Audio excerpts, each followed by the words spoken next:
سو اس کی نشانیاں سامنے آ چکی ہیں، پھر جب وہ ان پر آ نازل ہوگی اس وقت انہیں نصیحت کہاں مفید ہو سکے گی۔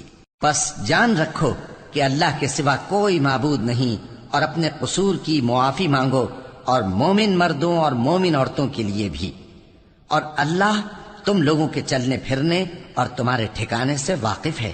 اور مومن لوگ کہتے ہیں کہ جہاد سے متعلق کوئی صورت کیوں نازل نہیں ہوتی، لیکن جب کوئی واضح احکام والی صورت نازل ہو اور اس میں جنگ کا بیان ہو تو جن لوگوں کے دلوں میں نفاق کا مرض ہے تم ان کو دیکھو کہ تمہاری طرف اس طرح دیکھنے لگیں جس طرح کسی پر موت کی بے ہوشی طاری ہو رہی ہو، سو ان کے لیے خرابی ہے۔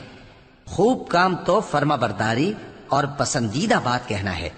پھر جب جہاد کی بات پختہ ہو گئی تو اگر یہ لوگ اللہ سے سچے رہنا چاہتے تو ان کے لیے بہت اچھا ہوتا۔ سو اے منافقو، عجب نہیں کہ اگر تم حاکم ہو جاؤ تو ملک میں خرابی کرنے لگو اور اپنے رشتوں کو توڑ ڈالو۔ یہی لوگ ہیں جن پر اللہ نے لعنت کی ہے اور ان کے کانوں کو بہرا اور ان کی آنکھوں کو اندھا کر دیا ہے۔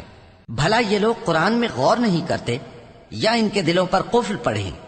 جو لوگ راہ ہدایت ظاہر ہونے کے بعد پیٹ پھیر گئے، شیطان نے یہ کام ان کو اچھا کر کے دکھایا اور انہیں لمبی عمر کا وعدہ دیا۔ یہ اس لیے کہ جو لوگ اللہ کی اتاری ہوئی کتاب سے بیزار ہیں یہ ان سے کہتے ہیں کہ بعض کاموں میں ہم تمہاری بات بھی مانیں گے، اور اللہ ان کے پوشیدہ مشوروں سے واقف ہے۔ تو اس وقت ان کا کیسا حال ہوگا جب فرشتے ان کی جان نکالیں گے اور ان کے چہروں اور پیٹھوں پر مارتے جائیں گے۔ یہ اس لیے کہ جس چیز سے اللہ ناخوش ہے یہ اس کے پیچھے چلے اور اس کی خوشنودی کو اچھا نہ سمجھے، تو اس نے بھی ان کے اعمال کو برباد کر دیا۔ کیا وہ لوگ جن کے دلوں میں بیماری ہے یہ خیال کیے ہوئے ہیں کہ اللہ ان کے کینوں کو ظاہر نہیں کرے گا؟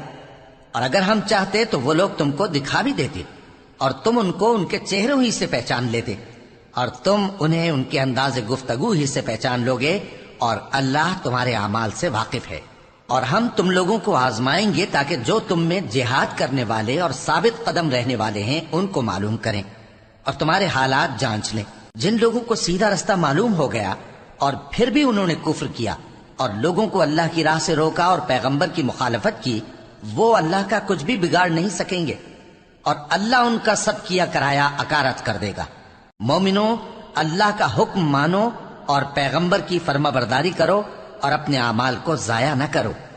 جو لوگ کافر ہوئے اور دوسروں کو اللہ کے راستے سے روکتے رہے پھر کافر ہی مر گئے، اللہ ان کو ہرگز نہیں بخشے گا۔ تو مسلمانوں، تم ہمت نہ ہارو اور دشمنوں کو صلح کی طرف نہ بلاؤ، اور تم ہی غالب رہو گے، اور اللہ تمہارے ساتھ ہے، وہ ہرگز تمہارے اعمال کو کم اور ضائع نہیں کرے گا۔ دنیا کی زندگی تو محض کھیل اور تماشا ہے، اور اگر تم ایمان لاؤ گے اور پرہیزگاری کرو گے تو اللہ تم کو تمہارا اجر دے گا اور تم سے تمہارے مال طلب نہیں کرے گا۔ اگر وہ تم سے مال طلب کرے پھر تمہیں تنگ کرے تو تم بخل کرنے لگو، اور وہ بخل تمہارے کینے ظاہر کر کے رہے۔ دیکھو، تم وہ لوگ ہو کہ اللہ کی راہ میں خرچ کرنے کے لیے بلائے جاتے ہو، تو تم میں ایسے شخص بھی ہیں جو بخل کرنے لگتے ہیں، اور جو بخل کرتا ہے اپنے آپ سے بخل کرتا ہے، اور اللہ بے نیاز ہے اور تم محتاج۔ اور اگر تم پھر جاؤ گے تو وہ تمہاری جگہ اور لوگوں کو لے آئے گا، پھر وہ تمہاری طرح کے نہیں ہوں گے۔